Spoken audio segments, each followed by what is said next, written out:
በዛሬው ቪዲዮ የሽያጭ ባለሙያዎች በተደጋጋሚ ከደንበኞቻችሁ ጋር ኮሙኒኬት የምታደርጉ ሰዎች የምትጠቀሙባቸውን የኮሙኒኬሽን ኤሌመንቶች ነው ይዤላችሁ የመጣሁት። ሶስት ናቸው። ድምጽን በተመለከተ አራተኛ ሃንድ ጀስቸር ይጨምርላችሁና ቦነስም ይኖራችኋል። ስለዚህ ቪዲዮውን እስከመጨረሻው መመልከታችሁን አትዘንጉ። ድምጽን በተመለከተ የመጀመሪያው ቮሊዩም ነው። ቮሊዩም መልእክታችን ሊሰማ ይገባል ማለት ነው። ሁልጊዜ ላውደር በሆነ ቮሊዩም ማውራት አለባችሁ ሳይሆን እሱ እንደ ኮንቴክስቱ ይለያያል። ቀስ ብላችሁ የምታወሩበት አጋጣሚ ይኖራል። መልእክታችሁ ሊሰማ በሚገባበት አጋጣሚ ላይ ግን መጨመር የማትችሉ ከሆነ እሱ ችግር ነው። ለምን? ቮሊዩም ኮንፊደንስን ያሳያል። አሁን የማስተምርበት ቮሊዩም ፕሮጀክሽን አለው፣ ኮንቪክሽን አለው። የማወራውን ነገር የማስተላልፈው መልእክት እንደማምነው ማሳየት ይችላል ማለት ነው። እና ምን ይባላል መሰላችሁ? ቮሊዩም is the life blood of your voice። ድምጻችሁ መሰማት ካልቻለ ሌሎቹ የድምጽ ኤሌመንቶች ምንም ትርጉም የላቸውም። ሁሉም መሰረታቸው ቮሊዩም ስለሆነ። ሁለተኛው ፍጥነት ነው ወይም ሬት ኦፍ ስፒች የምንለው ፍጥነት። ፍጥነትን በተመለከተ በተለይ ሽያጭ ላይ ከደንበኞቻችን ጋር ኮሙኒኬት በምናደርግበት ጊዜ ንግግራችን ፈጣን መሆን የለበትም። ለምን?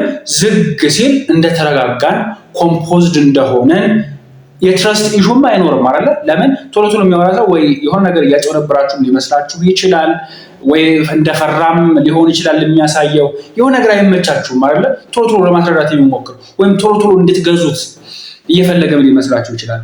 ረጋ ስትሉ ትታመናላችሁ።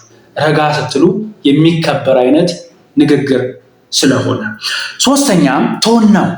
ቶን ማለት ወዳጆቼ ከምታስተላልፉት መልእክት ጋር ያለው ኢሞሽን ስሜት ምንድን ነው በስተጀርባ። ብዙ ጊዜኛ እንዲሁ መልእክታችን ማስተላለፍ ነው እንጂ ስሜቱን ማጋባት አልለመደብንም።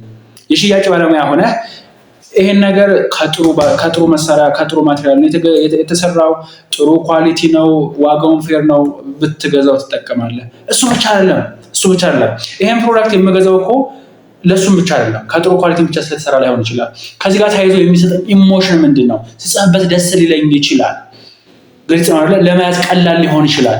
ስለዚህ ከሱ ጋር ተያይዞ የሚመጡ ኢሞሽን ስሜቶችን ኮሙኒኬት ማድረግ የምንችል ከሆነ ከደንበኞቻችን ጋር በተሻለ መንገድ ኮኔክት ማድረግ እንችላለን።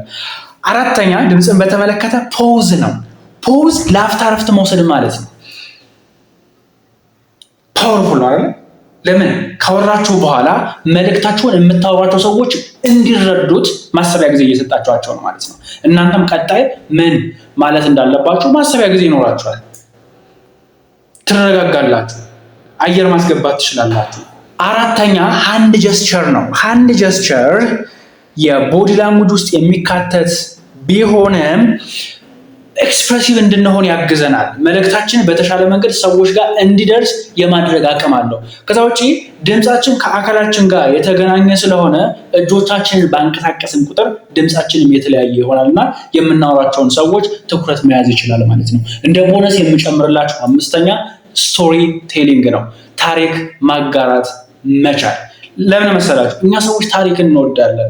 ይሄንን ፕሮዳክት ስትሸጥልኝ ዝም ብለህ ከምትሸጥልኝ እንዲያደርግልሃል እንዲህ ነው ብቻ ከምትለኝ ይልቅ በነገር ላይ ይሄን ፕሮዳክት ገዝተውኝ ወስደውት ተመችቷቸው የሰጣቸውን ውጤትም እየነገርከኝ፣ ለምሳሌ ቀላል ነው ብለውኛል፣ ሲጽፉበት ይመቻል ብለውኛል። አየህ፣ የዛኔ ሞር ሪሌት ማድረግ እችላለሁ ማለት ነው እንጂ እንዲህ ፋክት ብቻ ሲሆን ለመቀበል ብዙ ጊዜ ወደኋላ እንላለን ማለት ነው። ንግግራችሁን በአጠቃላይ የመግባባት ክህሎታችሁን ማሳደግ የምትፈልጉ ሰዎች ከሆናችሁ ትክክለኛ ቦታ ነው የመጣችሁት። ቻናሉን ሰብስክራይብ በማድረግ ቤተሰብ ሁኑ። ቪዲዮ ከተመቻችሁ ላይክ አድርጉት፣ ለጓደኞቻችሁ ላኩላቸው። አመሰግናለሁ።